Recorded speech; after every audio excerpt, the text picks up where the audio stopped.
Hey there, I'm Nicholas Dubois, co-founder of Advanced SimRacing. We are a Canadian company. So what we did here today is for a real petrol head. He's really passionate about cars, as you can see behind me. We did a turnkey solution for him based on his needs. We try to gather as much information as we can on our client. And like we did today, we install a D-box system.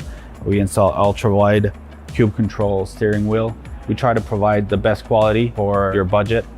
So let's say if you want a budget of 10 grand, we're gonna give you something that's the best for 10 grand. If you want 20 grand, then we always try to stay within your boundaries. We do try to make it as easy as possible. So the client, once we install everything, it's pretty much gonna be a turnkey. So he's gonna press start on his computer, and right after, we'll try to explain everything, how it goes, how it works, and then he's ready to go. Our aluminum is from USA, treated in Canada, cut in Canada.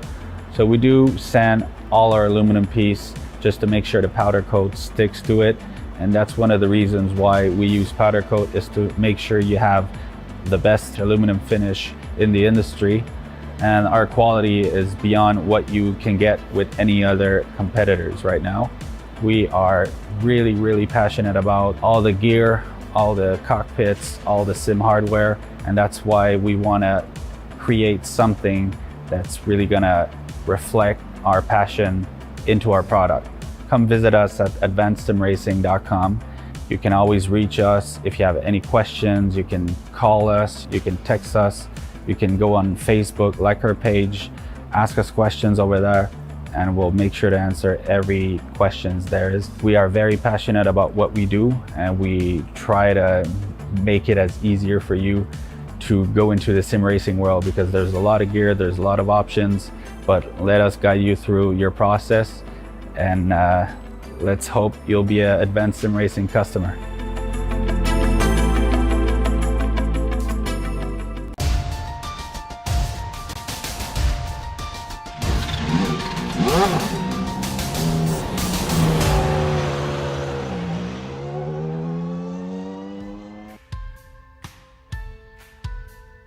The appearance of Esteban Rodriguez gives Bradley Holly yet another foe in his portfolio of rivals.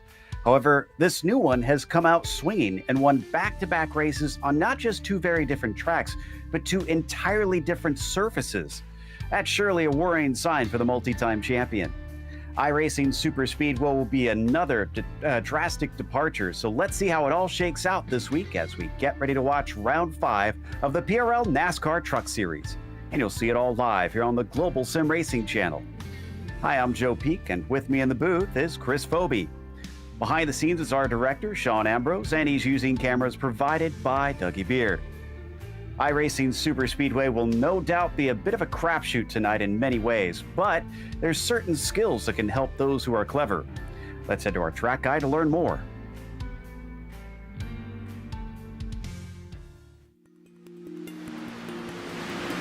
Welcome to iRacing Superspeedway.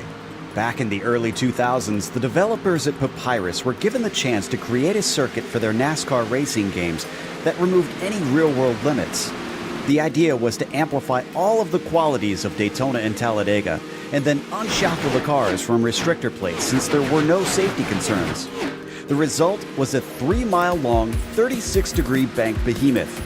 Fast forward to modern day, and iRacing has now brought this track up to spec with their current standards.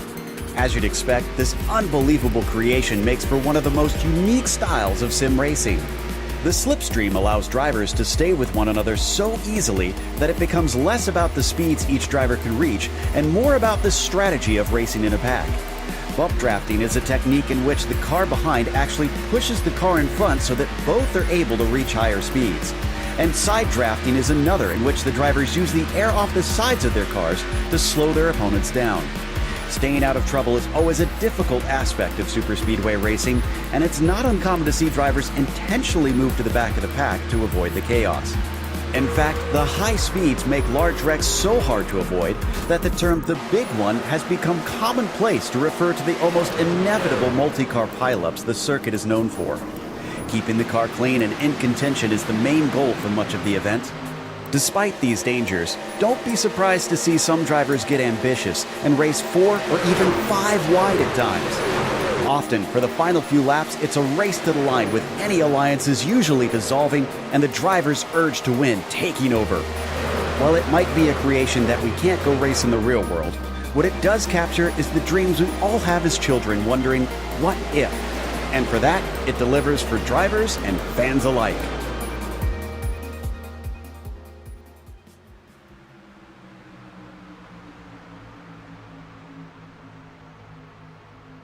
Well, Chris, it's big, it's bad, and it's only real in the virtual world. Tell us about iRacing Superspeedway and how the trucks are going to take it. Well, Joe, the moral of the story with this track is hammer down, turn left. It's going to be a lot of on-throttle time for these guys. The draft is going to play a huge role as well. And basically, keeping yourself out of trouble is going to be the name of the game. They can see a lot of big cautions here. And basically, just hammer down and hope for the best.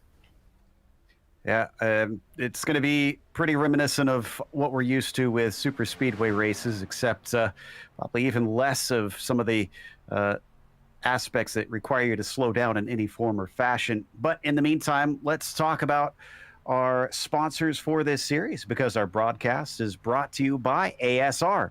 Owned and operated by passionate sim racers, Advanced Sim Racing designs and builds the sturdiest and most durable aluminum profile racing simulation cockpits available in the market today. Visit them at advancedsimracing.com. It's also sponsored by RaceLab. RaceLab helps you to improve your driving skills. With modern overlays, race statistics, and native VR integration, you can get the best out of iRacing. Start using it now for free at racelab.app. Today's broadcast is also proudly sponsored by ButtKicker. ButtKicker products add an incredible immersion and realism to any game. Feel every nuance and truly put yourself in the driver's seat. Check them out at thebuttkicker.com. Today's event is also brought to you by SimMSA. Simulation MotorSports Affinity provides many consulting services, from completely customizing simulators to managing teams, individual drivers, and complete events. They're working hard to bring everyone together at one place to support and promote sim racing internationally.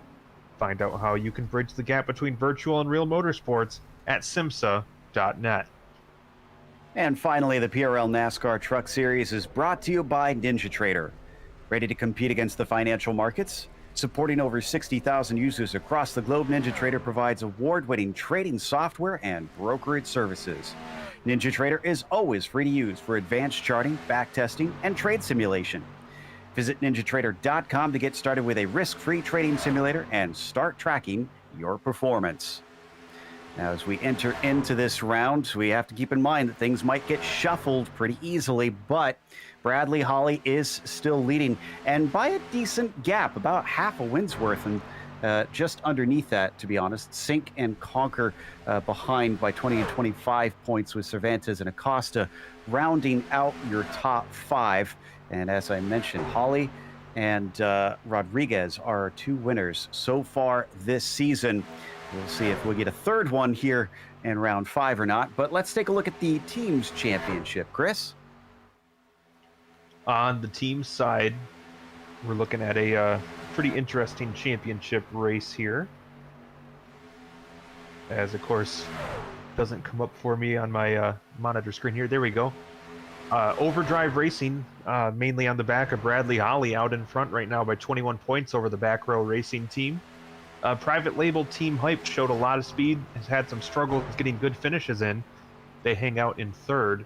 Pure Sims Esports, a bit of a distance back to 4th, and then just 11 points back from them is Whataback Next Level Racing, 64 markers out of the lead. For today's race, it takes a bit to get around here, so we only have 55 laps that they're doing. And with the big one looming around the corner, if you are not careful, remember, no spare truck, and considering how sensitive they're going to be to the aero around this place, keeping any sort of damage off the truck is going to be critical. It's a fixed setup series, so they don't need to be concerned about trying to find those couple hundredths around here and tweaking that setup, but they have an incident limit of 24, so don't beat and bang too hard when you're doing that bump drafting. Otherwise, expect at least one pit stop for fuel. We'll see how the cautions fall, see if anybody comes in other than that. We've just headed over to the qualifying session, which I suppose is perhaps one of the most useless qualifying sessions of the season, Chris. Yeah, it's going to come down to who can go full throttle around this track the fastest, which basically is, well, not much for the driver to do. You just hold the wheel and hope for the best. Let's watch Cowgill as he gets sped up, getting a different angle on him today. Watching from behind so he can, well, can't actually see his onboard that well, so I'm glad we've got his helmet cam here to show us what is actually through that windshield. See how smooth he can keep the wheel here. Looks like he's going to do that traditional Superspeedway start, just riding up high here, Chris. Yeah, and you can see he's going well north of 200 miles per hour at this point. So these guys are definitely hauling it around here. And we'll probably see him now that he's crossed the line. He'll move towards the bottom line of the track. Since everyone's basically going to go the whole full throttle strategy here, you're going to want to go lower on the track. And I think this may be his first flying lap, so he may be hanging out up in that upper groove still. But you're going to see him move to the bottom because that's the shortest distance around the track.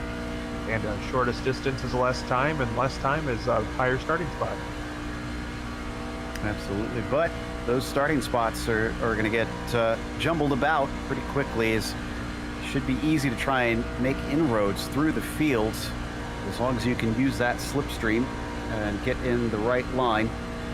So taking it down to the middle line there now, and here he goes. So this is going to be his flyer on the second lap around, ducking down towards the inside. Let's see what kind of speed he can get up to. 211. And he maxes out at 211 here before he turns into the corner. And one aspect about this track that did come into play a bit when we raced here last season is that on the exit of the corners, there's a huge bump as the banking kind of fades away a little bit. And that does have a tendency to upset the trucks, especially when you're trying to run that low line like they are here in qualifying. So as the 31 comes around, his first lap was good enough for third. Still waiting on a number of drivers to get out there. They better hustle. It takes about 50 seconds to get a lap in, and they only get 5 minutes total. That includes having to do the out lap around here. Now, we do have a few people who won't be qualifying. We'll go over that in a second as Cowgill sets his more competitive time. It's a 50.5, but he is not on the pole. That still belongs to Doug Evans, who has a 50.4. Yeah, there's a lot of drivers that are taking the, looks like they're taking the opinion that maybe qualifying position doesn't matter too much here, because there's a ton of people that still haven't come out yet, and they're quickly running out of time. Getting word that our championship leader, Bradley Hawley, is not intending to qualify, so we won't see him take to the track. Adam Shane, his first lap is going to be a 51.5. And that will put him into 16th place. The drivers who cannot qualify, not even if they wanted to, are Joao Guerra, CM Pennington, Mike Richter, David Mayberry, Jake Blackhall, and Stacy Hunter.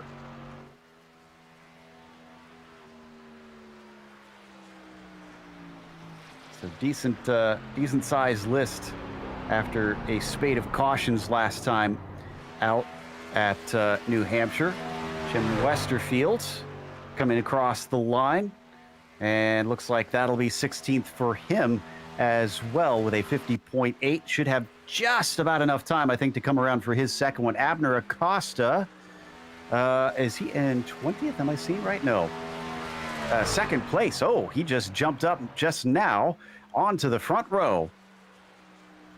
And easy come, easy go. Adam Shane on the pole now. Wow. And I believe, well, Esteban Rodriguez just started to pull out, but he doesn't have enough time left. This is Josh Bittner. I think he's got enough time left here. Down to the timing line, a 50.542 becomes a 50.515. Small margins still mean something. He's up to 7th. Westerfield, second lap, a 50.674. That improves him up to 17th, but a whole slew of drivers that did not qualify. Let's go through that starting order. Adam Shane on the pole with Doug Evans in second place with Abner Acosta starting in P3. You've got Mark Kalin to his outside and Charlie Sumner starting from fifth. Great qualifying for the 98. Elliott White will be sixth, followed by Josh Bittner in seventh. Then it is Josh Daniels to the outside of that row as Clayton Curry will be on the inside of row 5, and Patrick Cowgill starts from 10th. Our defending champion Josh Conker will come home or start the race off in 11th, trying to end this early. Austin Hunter in 12th, followed by Adam Zemke. Then Dalton Geyer closing out row number 7 was CM Pennington 15th, Ryan Traver 16th. Row 9 is going to be Jim Westerfield and Danik Momi. Then Thomas Roberts and Daniel Knight complete your top 20 starters. Esteban Rodriguez is going to be the first one not to set a time. He'll be followed by Bradley Holly as Colton Lane starts 23rd, and then it's Cervantes in 24th. Blackhall and Lawrence behind them. Thomas Sink and Curtis Young 27th and 28th.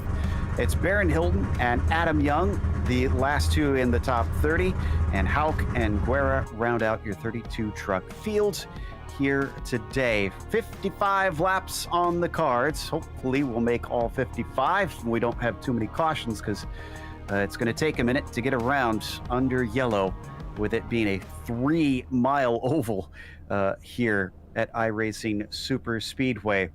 This has been a fascinating twist to the season with Rodriguez coming in, Chris, but it could be anybody's game here, so I'm not even sure if we'll see Holly and Rodriguez as our main players. That's true. This race is a real wild card. I mean, with the draft playing such a big role and just so many factors at play here with this not even a real track that we're going to be racing on. I mean, it's a real wild card for anyone this season could realistically have a chance at winning. They start to take off behind the pace truck. Let's go through our onboards for the evening. We did see Patrick Cowgill in there, and there he is one more time. Showing him just taking off now, following behind the group. Then up next, we've got Austin Hunter joining us, ready to go for today with our favorite headphones. And finally, as he gives us a wave, we've got Bradley Holly in the lucky shirt once again. Going to be starting much farther down the pack than we are used to seeing from him. I suspect that is his ploy to try and stay out of trouble early on, maybe drop to the back. We'll see, because he's unfortunately actually stuck a bit in the middle here with that strategy, just because so many drivers did not qualify. It is relatively cool out here on the track since it is so early in the morning, but the virtual fans have decided to show up at 8:30 a.m.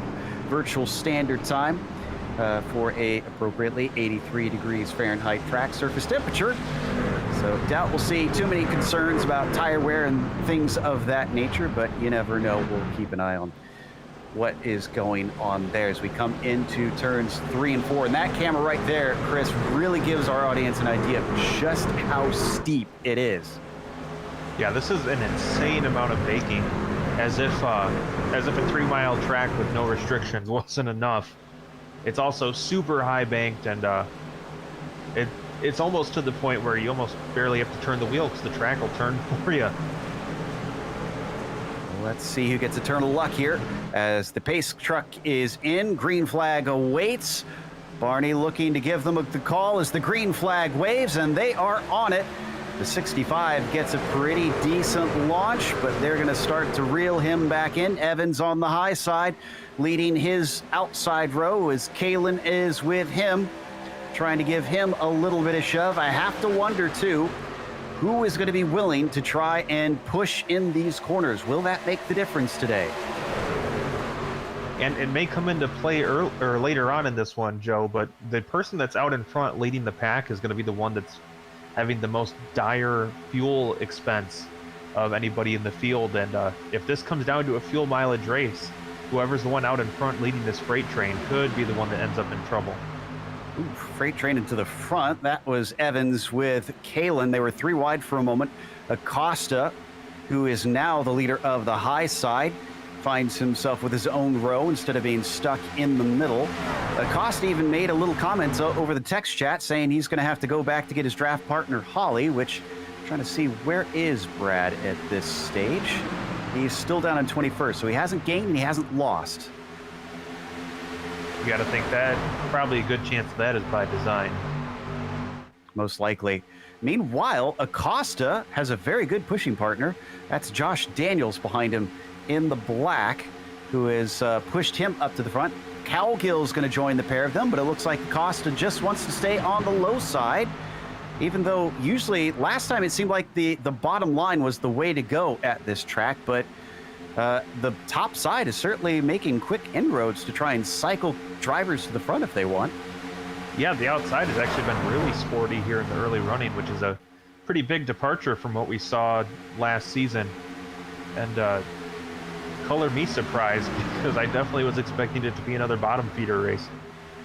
Indeed, but look at how wide this track is as well. 3 wide is no problem here. 4 wide, perhaps not as tough as you would expect. And the 312 going to jump up high. Austin Hunter likes his chances. Looks like Cowgill is going to stay in line. Thought maybe for a second he was going to try and see if that high line works. No, in fact, he's going to go down low, get in behind Doug Evans as we ride on board, looking at the melee of changing positions here at the front. And that is happening pretty rapid fire with the pushing and the draft involved. No doubt, as Baron Hilton, of all people, got the fastest lap of the race. That will probably switch around depending on who gets good runs when and who's willing to take some risks. As another good shove there, I think, from Daniels. Yep. Or no, excuse me, Josh is in front now. That is the 54 of Josh Conker. So 2 Joshes up front, and now they've got a third line trying to make inroads. That is Daniel Knight pushing along, being pushed along, I should say, by Adam Shane. And if you remember back to the last time we raced here, Josh Conker was pretty much in a position to win up until the very last corner when Elliott White was able to time it just right and got by, starting a stream of near misses that Josh Conker's had since joining the PRL Truck Series.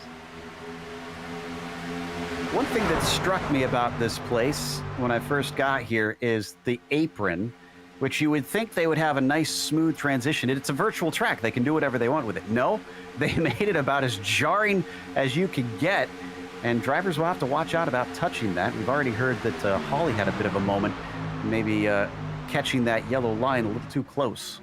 Yeah, and it's a real razor's edge, too. You just barely get the left sides over that yellow line, and that track will grab you, and it throws you for a loop.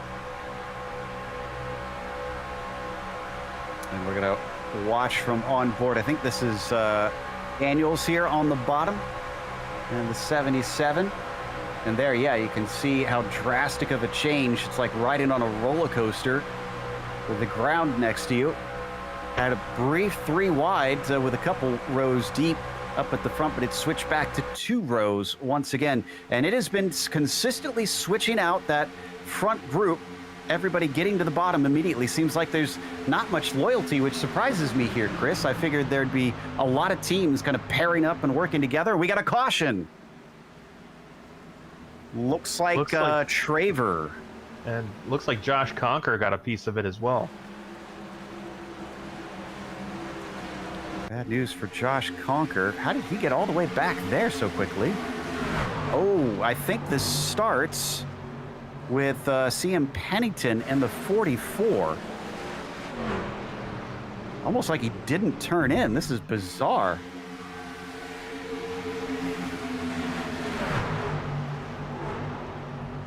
Wow, and that happened fast, and he gets tipped as he tries to slow up from the incident. Good catch, but he got some definite damage on the right-hand side. And that just goes to show how quick and how sudden things can happen here at the iRacing Superspeedway.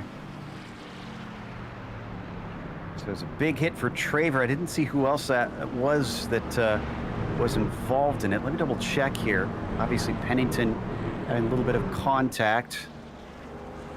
I think you said it was it Conquer? Was he the other one? Yes, it was Conquer. And Josh was one of the drivers we talked about being a potential winner in this one. And looks like his day just got significantly more difficult. Yeah, he hit the wall pretty big. I'm not sure that he's going to be able to come away from that. 7 laps in. Will we see anybody try an alternate strategy? Maybe some of the back markers. I highly doubt we'll see some of the front runners in so far. Oh, here we go. Our first taker is Zemke along with Sumner, and I see a third one in there. I think that's Bittner. Yeah, I think you're correct there with Bittner being the next one in. Oh, and then after that, even though a few more stayed out, it is basically everybody into the pool as the whole field comes in from the back half on. So that means we'll see some significant differences here. And if we get a good long green flag run, will that play a part in this race as well?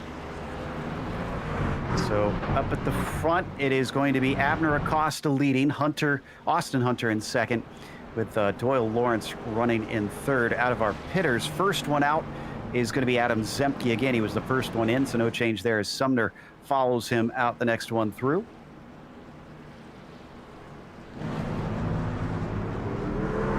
I'm really interested to see how this alternate strategy plays out. I think when we have a long green flag run, these guys that are stopping now could definitely be in the catbird seat. I'll be honest, Acosta's kind of surprised me so far this season, Chris. You know, we made such a big deal last season at the end with his success in both the PRL Cup and the Truck Series that we thought, man, he's got to be in contention for a championship. Now, he is within the top 5 in the points, but he's still without a win so far this season, and it hasn't felt like he's really been that huge of a threat. Yeah, it really baffled me with how strong he was at the end of the last season. I really expected he was going to hit the ground running once we got into this season, but he really hasn't been able to capitalize. When he has good runs, it seems like something comes up and bites him, or some kind of mistake ends up happening and he falls back. So he's been a surprising non-factor for the most part this season, but I wouldn't be surprised to see that turn around here. And a good finish here could be the start of another momentum shift for him.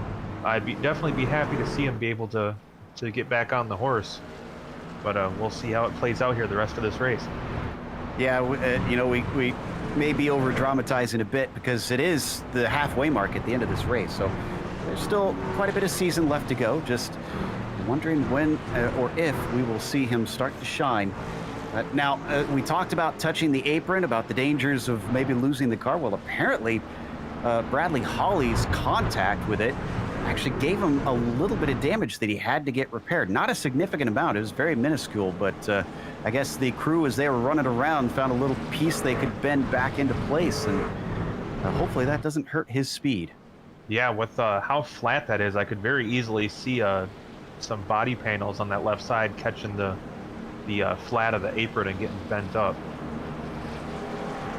So 30 cars are going to still be running. Traver's been sitting in pit lane waiting for repairs. Cervantes? Now, how did Cervantes get 7 laps down from the leaders? Did we miss him not gridding up? He must not have gridded up. That's interesting. The 25 is way out of position, and a day that is certainly not going to give him much, and the championship is going to be disappointing considering he came in 4th place. So we'll have to investigate see if he maybe had some connection problems. We're getting confirmation he wasn't gridded up at the start, so sad day for him. Meantime, Acosta will have control this time as the pace truck, the iRacing pace truck, is in. Looking for them to accelerate away, and Acosta is off. Oh, but he starts to gap the fields. This is not going to be good news for that 5 when they start to collect him up. Yeah, and I love watching the restarts here, Joe, because everybody's trying to get up to speed at the same time and also trying to gain as many positions as they can. So you see a lot of varying strategy on getting these trucks up to speed. Ooh, and the row behind had nowhere to go. Acosta plugs up Lawrence, which means the top two of Daniels and Austin Hunter are going to be able to easily get ahead of him. Now it looks like Lawrence is going to go up beside the number 5 at the top of the banking. And he drifts way up there, starts to lose distance, falls right back behind instead.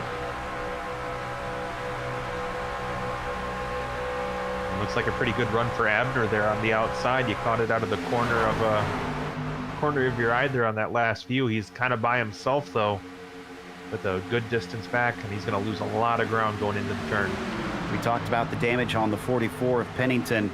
He is actually about 5 miles an hour slower than the other cars around him right now. So I imagine he is going to find himself at the tail of this field sooner rather than later. Up at the very front, though, Austin Hunter now sees the number 5 of Acosta blast past around the outside with the help of Lawrence.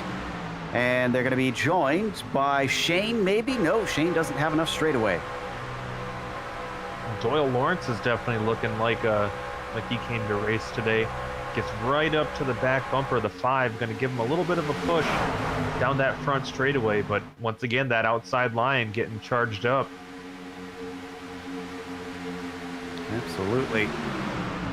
So that'll be, I think, something that'll really come in handy later in the race, knowing how easy a time they've been having on the outside, just running them down on the straightaways, able to get the shot and take position. This makes it really tough to try and figure out where you want to be. I mean, if you were out there, Chris, how in the world do you position yourself in the final few laps? I mean, definitely, if you're out there in the closing laps, you don't want to be the leader. That basically just makes you a sitting duck. But you got to be in a position second in line with a chance to make a move.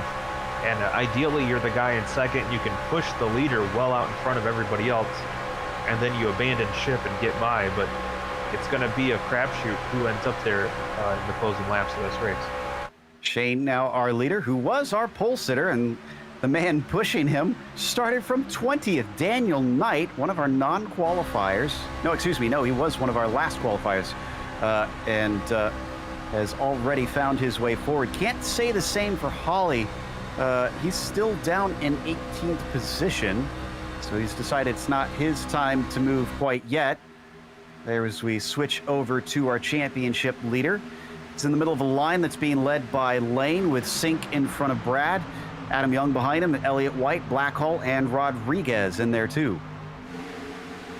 Yeah, I will say I liked the red that Bradley rocked for a couple weeks, but glad to see him back to more familiar colors. It makes my anxiety a little lower. Got some OCD or something going on there as we take a look at the large pack flying down the back stretch. Still waiting on Traver to get back out on track, so it's only 30 of them running. We hop on board with the 4th place truck. 3rd in line on the bottom, Doyle Lawrence. It's going to get moved into 3rd place even, because Acosta didn't have the run on the high side of turns 3 and 4. Now he gets some help from Joao Guerra. Another one forced to be starting from the back. The 519 is already at the front from 32nd. Just goes to show you play your cards right in one of these super speedway style races, and you can make it to the front very quick. Guerra did not pit, so he was helped along somewhat by all those who did come in, but even still, certainly seems to have been a good call as he's now in a much better space. I've seen a lot of trucks look very shaky coming into that corner. I don't know why, but it looks difficult holding a lane.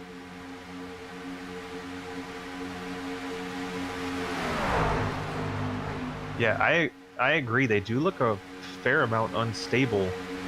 I'm not sure if that's just aerodynamics or what, but they do look like a handful when they get to that corner. Only one caution so far, and they've been ticking away. Up at the front, Shane Knight, Lawrence, still your top 3. Looks like Austin Hunter now 4th in line. We got a 3rd one starting to brew. I think that's Kalen who's got Cervantes. Now there's the partner that you want right there. Cervantes is not in this race, at least for positions. So he's got nothing to do but push people.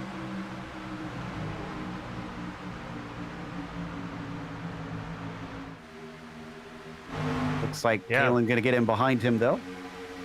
Cervantes a little bit late to the party, but he could definitely be a factor in the way this one shakes out. He's 7 laps down, Joe, and he's basically just out there for the love of the game. Watching Cervantes. Now, you know, if we get more cautions, if we get more wrecks, he could gain positions that way. So he does want to be out there logging laps. He just wants them to be clean. He has no reason to get involved, and there you can see what happens when you get damaged. That was Ryan Traver, who is currently running 180 miles an hour. Imagine zooming. Whoa, we got a wreck behind him. That is Curtis Young and Eric Hauk. So, looks like the 22. Oh, it was a bad push from Curtis. And the 94. See, this is in the corner. It may have been a slight checkup, so not necessarily a push technically, but yeah, didn't expect that car to slow up.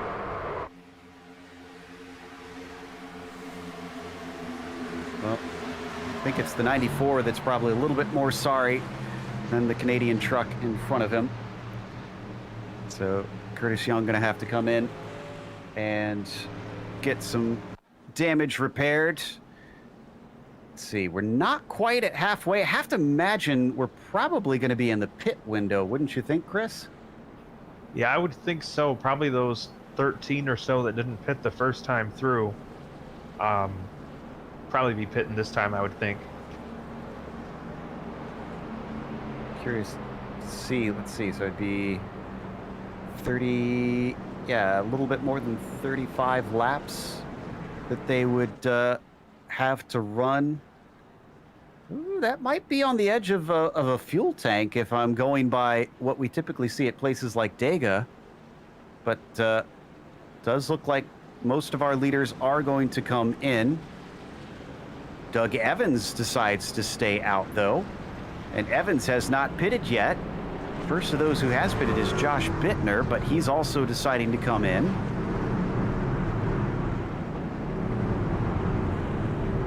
I'm going to guess these are a lot of guys just topping off the fuel tank, trying to keep that as much in reserve as possible for the deeper we get into this race. There are only 2 drivers electing to stay out. Neither of them have pitted at all so far in this race. Doug Evans and Mark Kalin. So they're taking track position as opposed to coming in for fuel and trying to make it.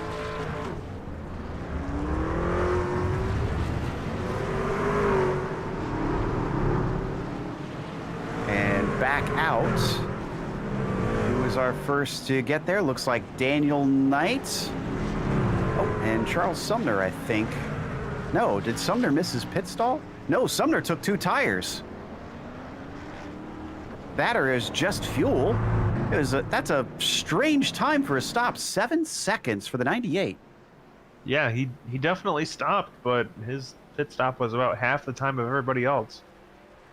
Maybe it was tires then, because I see Bradley Hawley and Elliott White on about 7 seconds as well, which to me says that was 2 tires for them potentially.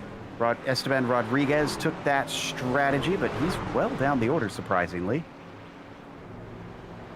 I think I see Adam Young having missed his pit stall, maybe. Ah, we're getting confirmation. It was only fuel for Charlie Sumner. So maybe it's only fuel for the others, too. That would make sense. I checked to see if Adam Young just completely drove through the pit lane accidentally. It's easy to miss your pit stall.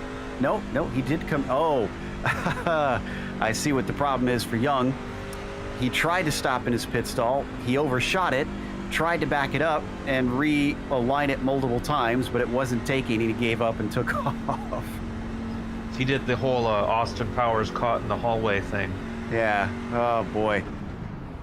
So not only did he not get service, but he's going to be sent well down the starting order on this restart. So he's still got to come in and probably take a little bit more to get to the end of this race. I gotta say, Joe, it does warm my heart a little bit to know that I'm not the only one that's made that mistake, and then just given up and decided not to pit at all. Just throw your hands in the air and give up out of frustration in the end. So we get stacked up once more. We're going to restart on lap 21. Halfway mark going to be 27 laps in. And from there, we definitely know if anybody pits after that, they can make it to the finish. Curtis Young now the one waiting in pit lane after Traver has returned. In fact, he tried to take a few more repairs and got back out there to see if he can find any more speed in that thing, but I imagine he's going to be well off the pace. Into turns 3 and 4 once again with Kalen and Evans on your front row.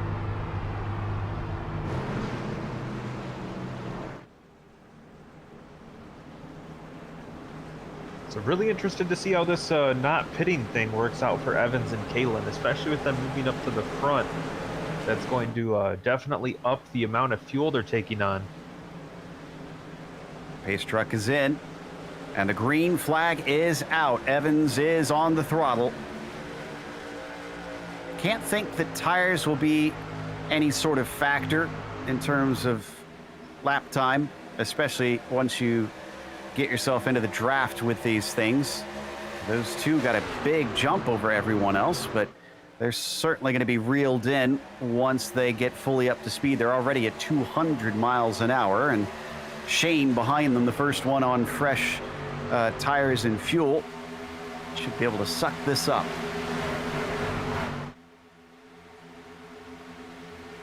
There's Kalen making a move without the aid of anybody behind him. We'll see how this works out.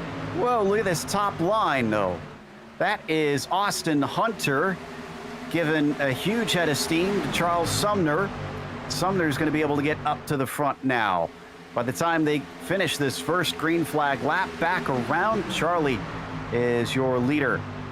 And oh my goodness, it is an absolute freight train. Look at them all go by. Hunter as well as Westerfield, Colton Lane, Josh Bittner, all were able to pass Kalen.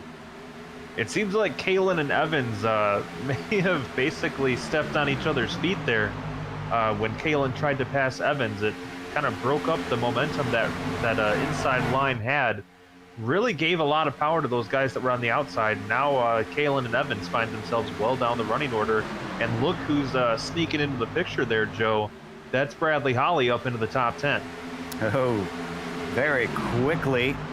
And he just came down here to the bottom line once he caught this group. They're starting to split from the ones behind, but I think Shane is reeling them back in. Yes, oh wow, they caught them very fast as we watch from the driver's perspective here. Around turns 1 and 2. Bottom line once again starting to come in. The high line is viable from everything we've seen so far. 2 that are up there is the 12 of Momi and the 5 of Acosta, but it looks like his friend and teammate Holly is not going to join Abner. Instead, behind them, it's going to be Daniel Knight and Adam Shane. And of course, you take a look at Brad's face, you wouldn't know that he's racing inches away from somebody else at 212 miles an hour. We saw some nervousness from him earlier this week on Sunday, so he knows how to show emotion. And here comes Cervantes working that high line on the outside, making it 3 wide. He's bringing along someone up there. I'm trying to see who that is. Doyle Lawrence, it appears. And I just saw the nose of Josh Conker poke in there as well, Joe. Josh up into the top 15 after being caught up in one of the first cautions. Ooh, that highest line is really forming up now. Lawrence also has Adam Young in there. And then trying to figure out who that other one is with him. Adam Shane, it appears. Yeah, our pole sitter. likes the momentum the high side gives. Oh, Abner Acosta got a really bad bump from the 17. I think that's Knight. Everybody got away with it, but it was a sketchy moment. And we got a truck way up high. I love the width of this track. Oh, he was able to stay out of the way, but drifting up too high, Doral Lawrence just clipped him and smashed the outside wall. I have absolutely no idea how we were all able to keep this going, Joe, but we'll take a look here riding on board with Doyle. I'm not sure why he drifted up out to him. He saw him fully and just let the truck kind of slide into him. So Lawrence falls to the back of this group now that he's got no top end speed. Josh Daniels is leading at the moment, being pushed along by Adam Young.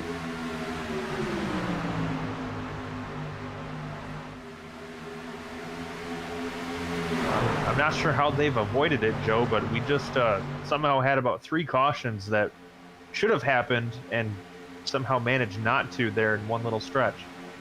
Well, they encouraged this group before the race took place. They were trying to make sure that everybody played it safe and patient around here. And even though there have been some eager moves, I have to say it seems like they've got the gist of this style of racing. That's a very fair point. This is a style of racing that all of us who've been in open lobbies before are very familiar with, spending most of these races behind the pace car. So this group having as limited cautions as they have had is pretty impressive given how fast and how tight the racing is. Abner Acosta gave a angry face in the text chat, I'm guessing from the bump that he received. And it actually looked like it damaged. If we get an angle from behind on him, I think he's got a little bit of damage on the tailgate of that thing, but it's not slowing him down as he's riding up to the front with Cervantes. There you can see him on the high side in the yellow and black number 5.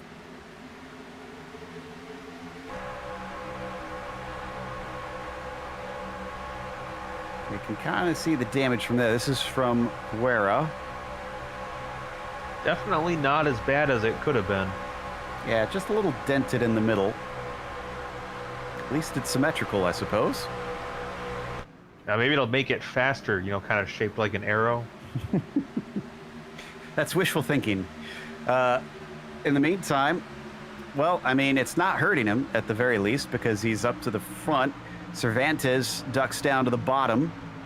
Joao Guerra now pushing along Abner Acosta as everybody swings into 3 and 4. We're past the halfway mark too.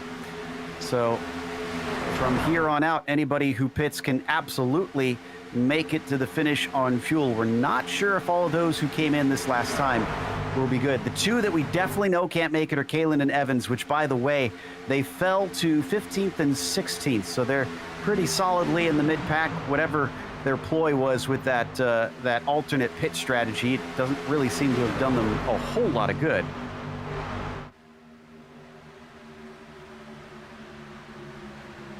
It's been a career day for Joao Guerra up there in the 2nd spot, and Danny Cervantes got to be kicking himself for not being able to make the start, as he would be battling for the lead other than the fact that he's several laps down. Yeah, Joao has got, let's see, I think not even a top 10 to his name so far this season. In fact, he's dead last in the points, if I'm seeing correctly. He could get himself a win. That'll be a certain change of fortunes for him. So even just the 2nd place here, if he follows Acosta home, will be mighty handy for the Canadian driver.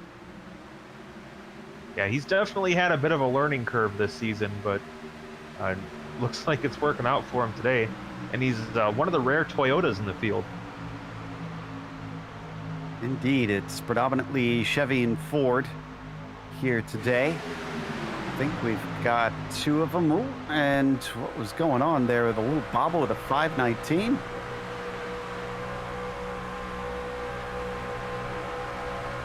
Ooh, things may be getting a little bit dicier now. Some of the trucks making moves that feel a little bit sketchy. This is Bittner on the high side in the orange and blue, who had some speed at first, but then lost his partner And he's got Josh Conker starting to form up, so maybe the 54 will try and help out. And he's got another one now. So in front of him, Adam Shane tries to use the high side now that he's got a bit of a run, but a big push behind them as the 519 is trying to deny Adam Shane from being able to get in front, and actually might work.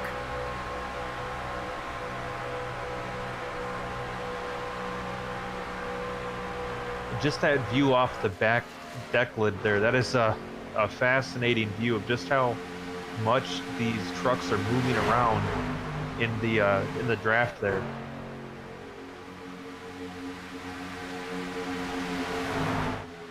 Two laps in now. Whoa! Ooh, I think that was Joao Guerra who had a big bobble once again coming into the corner. Almost got into the side of Daniel Knight. Acosta going to jump up high. Joao going to follow him. And he's going to get it right back from the likes of Adam Shane. A third line up at the very top. That's Adam Young and Daniel Knight. Looks like Cervantes going to join in. Another lap truck in front of them. That's Hout just going to stay out of the way. And unfortunately for Zhao, he's left hanging there in the middle. Kind of reminds me of prom night. You and me both. And yeah, he falls all the way back to 8th position. There is honestly no, it seems like there's just no guarantees. If you get left out without someone pushing you, you can fall as far back as the middle of the pack, maybe to the very back of things. And the 21 of Adam Young just discovered that himself. He lost a lot of positions. Hearing a few say they're going to pit in this time.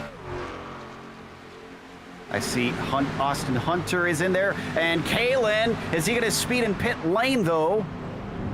No, he made it in time. Mark Kalen, brave on the brakes and gained a few positions under green, just taking it in deep. Yeah, he centered down that pit lane. Look at an onboard replay of the 62. I don't know if it scared him, but it scared me.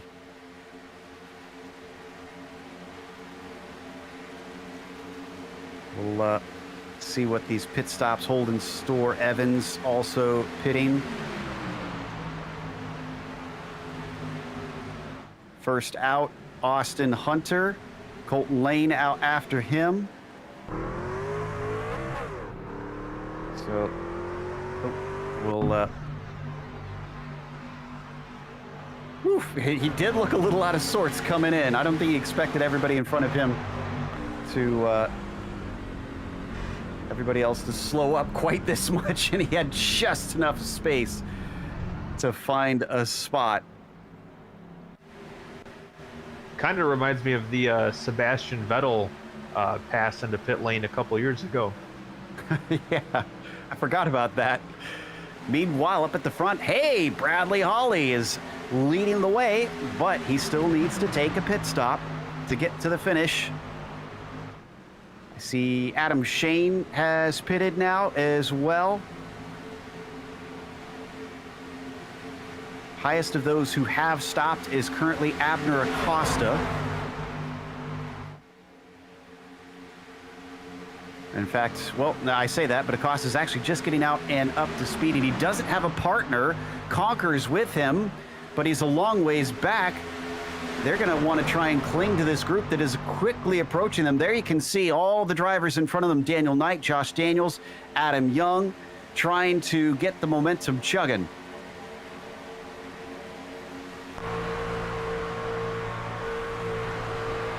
.225 for that group that we're looking back on as we ride on Adam Young running a 2:08. It doesn't look like much now, but watch when they get close to him. I mean, that is a huge speed differential. Up to 2:19 as he finally caught the 17 of Knight, tries to give him a push. So that, well, I was hoping we'd get to see a nice differential in speed, but by the time they were caught, he had found a partner to work with. Even still, ooh, that is Conker, I think, getting swallowed up on the bottom side.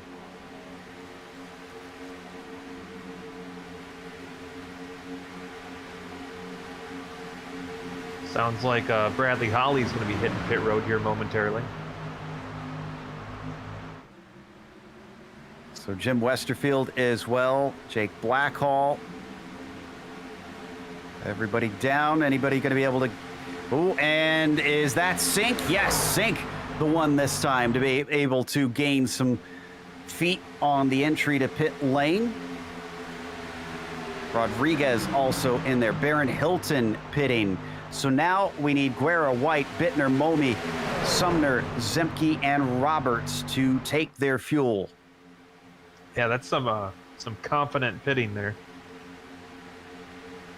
You can see those top runners going 4 wide here down the backstretch. It's Guerra at the front of them in that 519. Hearing a bunch more saying they're coming in. See Elliott White, Cervantes, Charles Sumner, and Adam Zemke. So 4 more to go.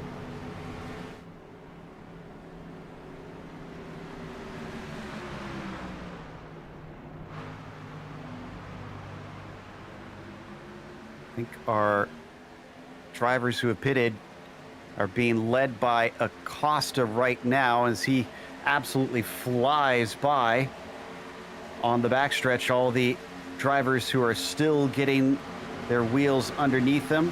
Cowgill and Sink down in front. Kind of surprised we're not seeing drivers try to hook up sooner than this. Yeah, this is a very all for me type of racing we're seeing here, and I'm honestly really surprised.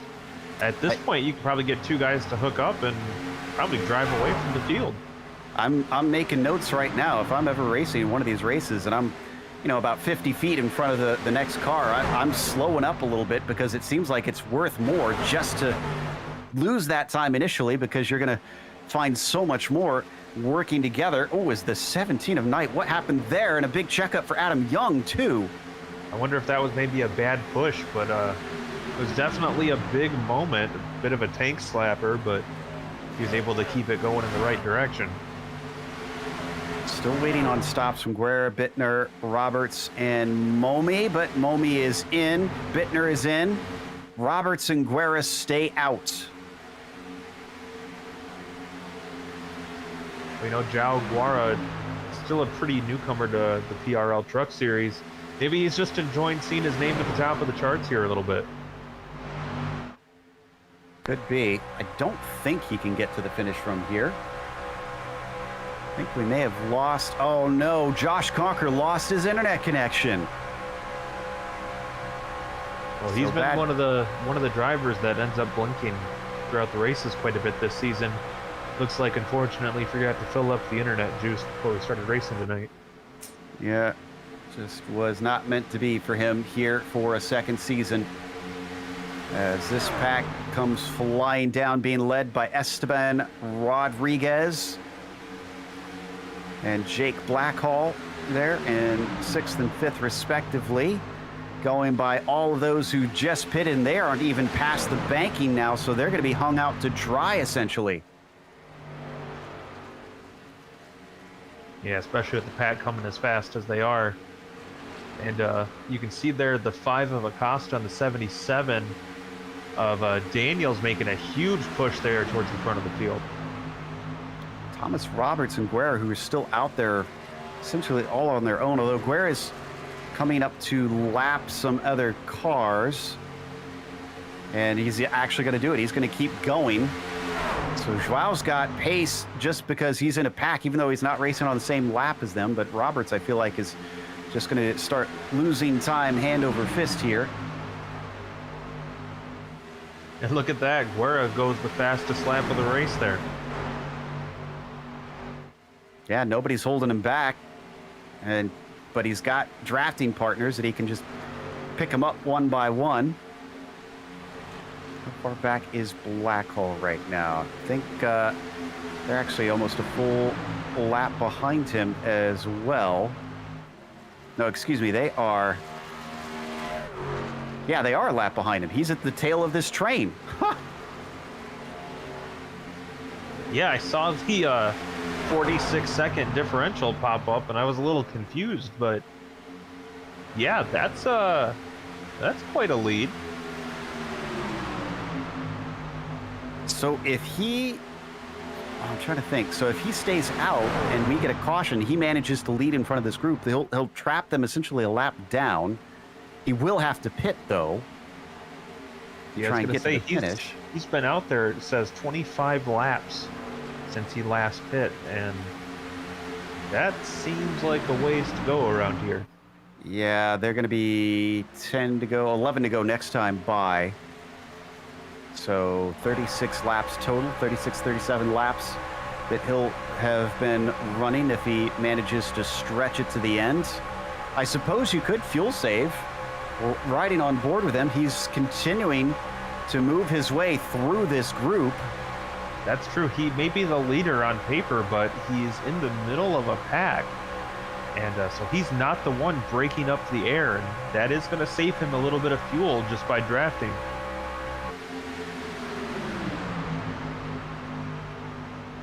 All depends on what his MO is here.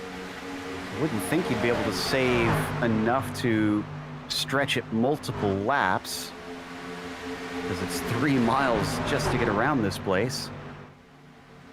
But he's hanging out with them. This is being led by Blackhall up at the front, who is currently running third. Looks like he's going to be second here in just a moment, because Thomas Roberts just stopped in. You're going to see him at the bottom of the banking. Well, you know, Joe, you did mention at one point that Guerra's one of the back markers as far as the point standings go this season.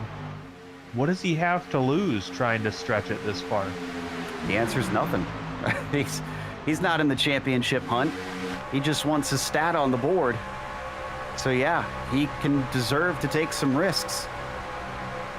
So we ride on board with him. He's now made his way up to third in line. 10 laps to go, make that 9 here. Well, they say nothing ventured, nothing gained, and João Guerra definitely on a venture here, trying to stretch out every little bit of fuel he has in the tank. Now here's the real problem. If he does find himself to the end of his tank, he's got to get to the bottom there. For a while he was kind of stuck in the middle. I think he's now got some openings if he wants it. I was kind of hoping that he didn't find himself caught there, because if he runs out of fuel on track, that could actually make its own caution flag, but he wants to take advantage of a caution and not be the caution. Yeah, that's a really solid point, Joe. He runs out of gas right in the middle of that swarm of trucks. He could end up definitely being a bit of a chicane there for everybody. Still going on. 8 laps to go now.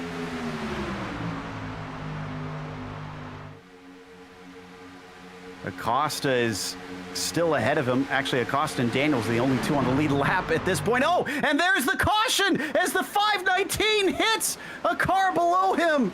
Oh, no. And poor Adam Young, his notoriously bad luck strikes him yet again, as I think he's the only other truck that was seriously involved. So we're following along here, going off into the corner. Guerra's the third truck on that outside line. That's Blackhall below him that's going to make contact with him. What is he doing there? That was a bit of a strange move.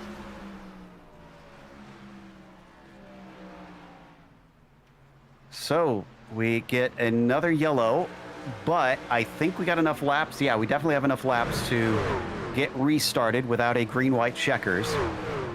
Hopefully we can go green to the finish, but this will bring everyone back together. Okay, so what happens here since Acosta, well, all those cars were lapped down, but the leader wrecked, who was the one trapping them down.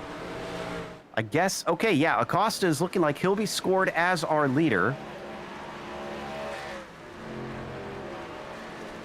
And they have to go around an extra lap to catch the pace car is what happens. They're giving instructions to them.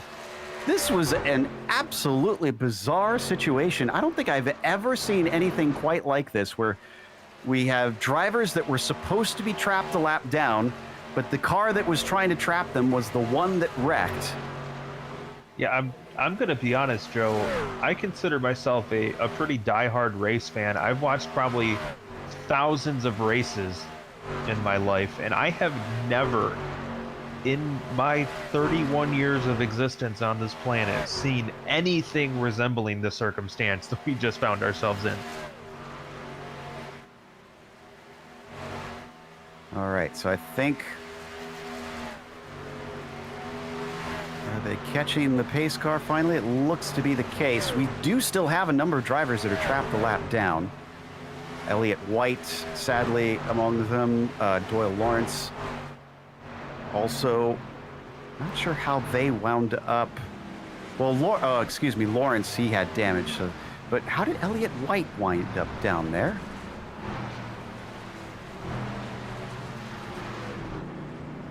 So it looks like they may have gotten the ship righted with the pace truck. So they'll, I believe they're going to try to bunch up the field here on the straightaway.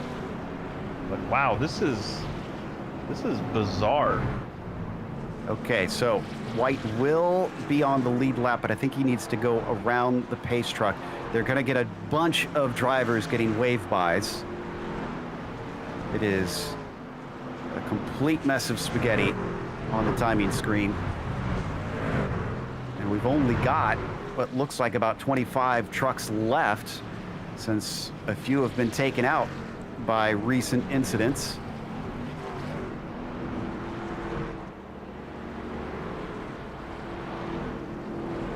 Six laps to go. Let's hope they get this sorted out in time so that we don't wind up needing the green-white checkers here. They do have the ability to extend the cautions if they need it. While they do that, I think we are going to take a quick break. Hopefully we'll come back with a green flag finish here in round 5 of the Precision Racing League NASCAR Truck Series. Don't go away.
welcome back to iRacing Superspeedway Round 5 in the Precision Racing League NASCAR Truck Series.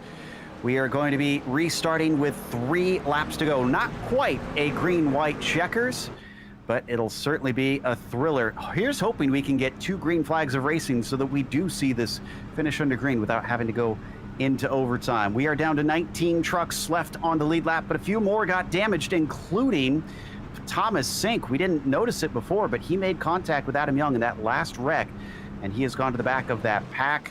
Not sure that he is going to be a factor. Meanwhile, up at the front, major players, you might as well just include the entire top 10 here. Acosta, Daniels, Blackhall, Lane, Sumner, Zemke, Hawley, Cowgill, Hunter, and Rodriguez. So watch out for those. You could even see some try and climb up from far behind that. But they got to get to that checkered flag first, and they're coming around turns 3 and 4 right now with the pace truck ready to give way. Are we in for a wild one? We'll find out pretty soon. There goes the pace truck. Acosta has control, and he is on it. They start to pick up speed. We have 9 miles left here in round 5. So far, everybody forming a nice organized line there on the bottom of the track. And I'm sure we'll see them fan out here once we get back up to speed. Wow, look at them all just sucked to the bottom. Getting pretty single file. Looks like Baron Hilton's going to try and make a go at things. Our pole sitter, Adam Shane, going to try and help him along on that with Jim Westerfield joining in. We got someone up to the high side. That is Charlie. Sumner's going to see if he can get a high line going towards the front of the pack. For a brief moment, Bradley Holly said, "I'll join you," and then he's reconsidered and gets back to the bottom line. There's definitely a few feel-good stories that could take the win here today and put a smile on most of the faces in the crowd. I think Sumner has to be top of that list. Here comes Charlie Sumner. Getting pushed by Colton Lane. Acosta has Daniels as his wingman right now. 2 laps to go. If they make it to the white flag, we are going green to the finish. And we start to see the 2 lines forming up. Look at those in the back. They're a little jumbled, but there are a few that have potential. Could they catch up to this top group? We have roughly 9 of them. Could become 10. I see the likes of Elliott White in there. Oh no, he's still a lap down. So he's not going to be a part of this as they come down to the white flag. Colton Lane just got shuffled out there, Joe.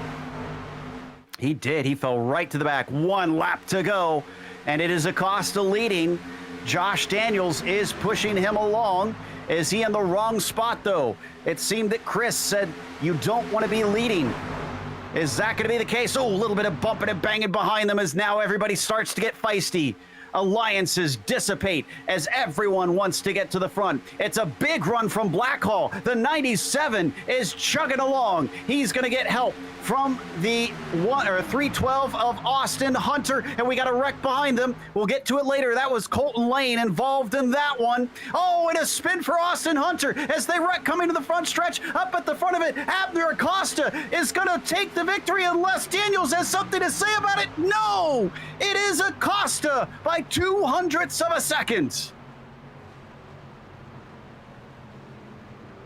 So, coming to the line, we had a wreck, and that looks like, I think it started with Austin Hunter getting turned.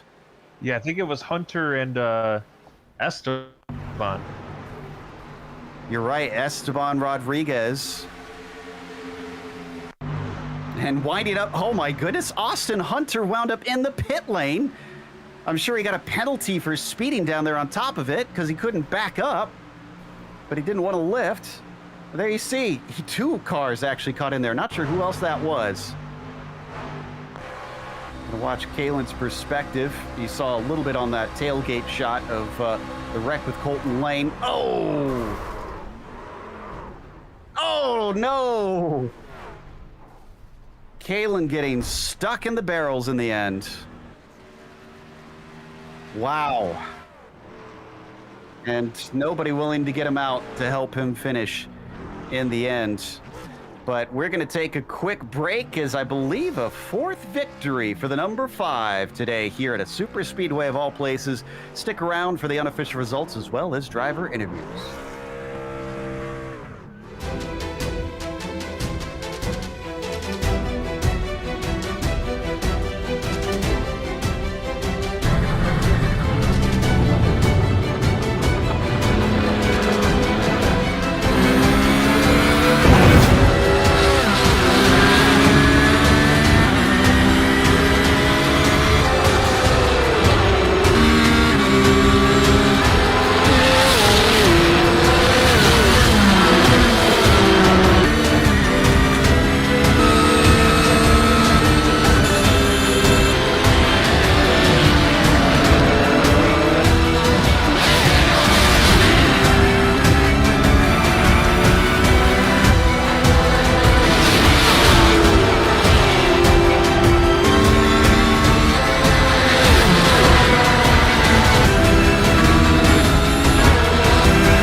Welcome back to iRacing Super Speedway Round 5 in the Precision Racing League NASCAR Truck Series. Saw Abner Acosta get another win, this time at a super speedway, but it was close. Josh Daniels tried to hang him out to dry, but he was short by 0.02 of a second. Westerfield right behind finished third with Jake Blackhall climbing up without a qualifying time. He wasn't allowed to. Still went from 25th to 4th. Baron Hilton narrowly avoided that last wreck to get a top 5. Bradley Hawley, valuable points, but had to settle for P6 in the end. It was Daniel Knight in 7th, followed by Doug Evans in P8. Despite starting on the front row, Josh Bittner was 9th, and Thomas Roberts rounds out your top 10. We had the 11th spot as Thomas Sink after some last lap craziness there with Colton Lane falling back to 12th. Patrick Cowgill was lucky 13th with Charles Sumner right behind him. Then Austin Hunter 15th with Adam Shane, Esteban Rodriguez, Mark Kalin, Adam Zemke, and Danik Momi completing the top 20. 21st went to Elliott White, CM Pennington limping home in 22nd, also a lap down. Geyer 2 laps down in 23rd, Lawrence 24th, Curtis Young in P25. Poor Danny Cervantes. He was only able to get up to 26, but he did get a few spots. Everybody from there on down, sadly, was a DNF today. But we have our winner ready to talk to us, Abner Acosta, getting another oval win to his name. And this one certainly looked like he had some fun along the way. As we get ready to pull Abner in here. There he is, Abner. Another oval victory, this time at a super speedway. These ones are always considered a little bit of randomness, but it looked like you were hanging out up at the front for much of the day anyways. Hey guys, good evening. Yeah, that was part of the plan. A lot of people like to kind of stick in the back and wait for all the wrecks, but I don't enjoy doing that very much, so I just decided to just try and run in the front, maybe get a couple points with leading laps and things like that, and just kind of cross the fingers in the last couple of laps. And luckily, I had Joshua Daniels out there. He was helping me out the whole night, and I was able to get the win. Did you start to second guess things at all when everybody had pitted and Joao Guerra somehow stayed out for a long, long time and almost started to lap you? Were you kind of wondering what's going on, or were you aware of what the situation was with him? I I actually thought I was leading the whole time, and then all of a sudden after like 3, 4 laps, I'm like, wait, why am I still second place? And then we realized he was, as soon as our spotters told us that he was the leader, that's when the wreck happened. And then I guess he was involved in the wreck. So, but I don't know. I guess I'm actually really interested to see what his fuel was, to see if he was gonna be able to make it or not. But if he was, that would have been a great strat on his part. Yeah, we wanted to know that as well, but I'm not sure if we'll ever quite know unless we get to talk to him. Interestingly enough, he actually caused the accident. Oh, did he? Oh, wow, that makes it even worse. Yeah, but you've now got this next victory, but we're heading off to Phoenix, so going to be a drastically different circuit. You may have started off a championship run. Do you think you can get another podium, maybe even another victory when we head off over to Arizona? I definitely need to. I like the track, and I was very sloppy at the beginning of the season, getting penalties starting in the back. So I'm kind of recovering now. It seems like it's the same story every season. So hopefully this, I know this track is just a draft package track, but hopefully this means that I'm gonna start doing well now. So we'll see. I definitely like the track, so I'm looking forward to it. We look forward to seeing you race out there. Congratulations. Is there anybody you'd like to thank? Yeah, I want to thank everybody at Private Label, Team Hype, and all the sponsors, Ethica, Neonism, Tomahawk, and all the guys that I know Josh had connection issues today, Josh Conker, but helping me out in the track, trying to get to the front and all that, and everybody that helps spotting and all that. And you guys at GSRC for broadcasting, and PRL from hosting the league. That was Abner Acosta. Up next, he was 200 shy. Chris is caught up to Josh Daniels. Well, Josh, you had a great run today. You were up near the front for most of the race. Came up just a little bit short at the end. Did you think you had a shot at it with that drag race to the finish? No, actually, I was surprised on how close I actually got when I did pull out. I was just trying to make it look fancy, you know. Abner's car was real fast, you know. I know it's fixed setups and all, but man, that truck of his was flying. Now the trucks looked a little squirrely in the draft there from time to time. How was it from your perspective? Well, it really wasn't squirrely. It was just when everybody got jammed up and got close, it was kind of hard to, you know, judge when to turn in. If you just miss it by just a smidgen, it makes it look, you know, like something's going on. All right, Josh. After such a great run, who would you like to thank to help make your run possible? I'd like to thank Abner. You know, I guess it was kind of hard to find friends out there tonight, but when he pulled out to pull me up on the outside there, I knew he was going to win the race.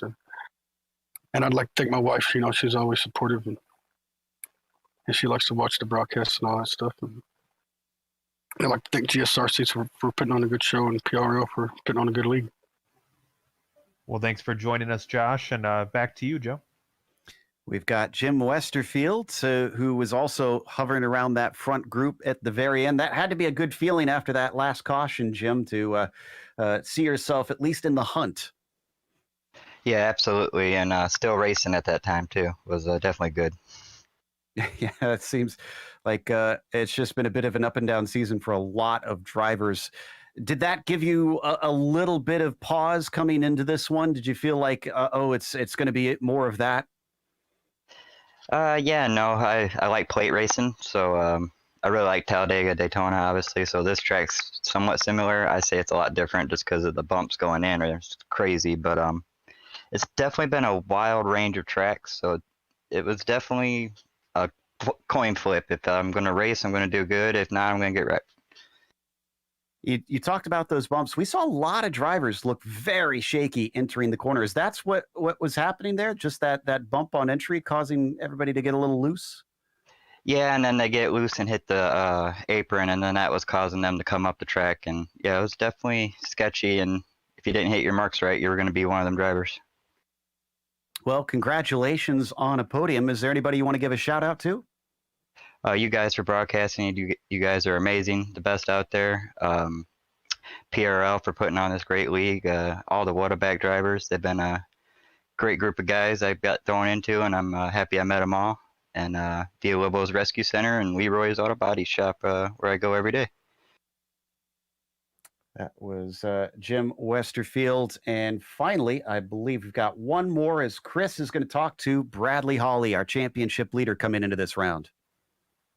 Well, Brad, you hung out towards the back for a good chunk of that race. Looks like the strategy didn't quite play out the way you wanted to, but tell us what your thoughts were coming into this one.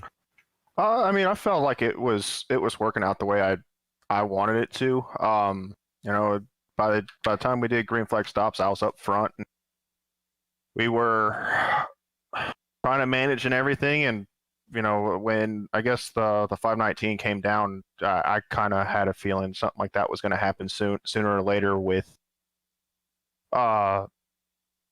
knowing how close he was on running out of fuel. Now, is there any way you would have played the last few laps of that race differently if you could do it over again? No, actually, I wouldn't have. My goal tonight was to survive and at least get a top 10, and that's exactly what I did. With how these plate tracks go, and you know, or I guess you can't even call this a plate track since we don't even have one. But with how much netcode we had, it was just, you know, it was a chess game, or basically playing chicken until something happened, and which happened a few times tonight. Well, Bradley, we leave here and we head to Phoenix, a little bit more of a traditional track for you. What are your thoughts going into that race? Phoenix will be another, you know, it's a short track, so hopefully we can get some green flag runs in and have a ton of fun. All right. Anyone you want to thank to help make your run possible tonight? Yeah, I'd like to thank the Whataback guys. I mean, we worked together really well tonight. You know, communicating and trying to make sure we were there at the end of the race. I'd like to thank you guys for broadcasting this week in and week out, and the PRL guys and all our organizers. All right. Thanks for joining us. That's your points leader, Bradley Hawley. And back to you, Joe. That's going to close us out for this evening. So we want to give a big thank you to our sponsors as well, which includes ASR.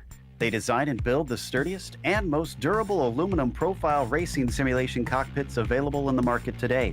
Visit them at advancedsimracing.com, as well as RaceLab. It helps you to improve your driving skills. Start using it now for free at RaceLab.app. And ButtKicker. Feel what you've been missing at thebuttkicker.com. As well as SimMSA. Find out how you can bridge the gap between virtual and real motorsports at SimMSA.net. And finally, NinjaTrader. Visit ninjatrader.com and get started with a risk-free trading simulator to start tracking your performance. A thank you to the companies that provide the software and hardware for our broadcast listed on your screen, and additional thanks to June Lawn, who provides our wonderful music. Check out her Bandcamp for more awesome work. Thanks to the team today, Chris, Sean, and Dougie, as well as our spotter, Nick Hunter. You can find out more info about GSRC at globalsimracingchannel.com or through our social media listed on the screen. Also, check out our merchandise store at simracingmerch.com/GSRC. We keep the link in the description below. And don't forget to subscribe to our YouTube channel so you don't miss a moment here on GSRC. As we mentioned, next round will be at Phoenix, July 28th at 9 p.m. Eastern. But we also have upcoming races for other series listed on the screen, so check those out. Mark them down on your calendar. Until next time, race clean, race hard. We'll see you on the track.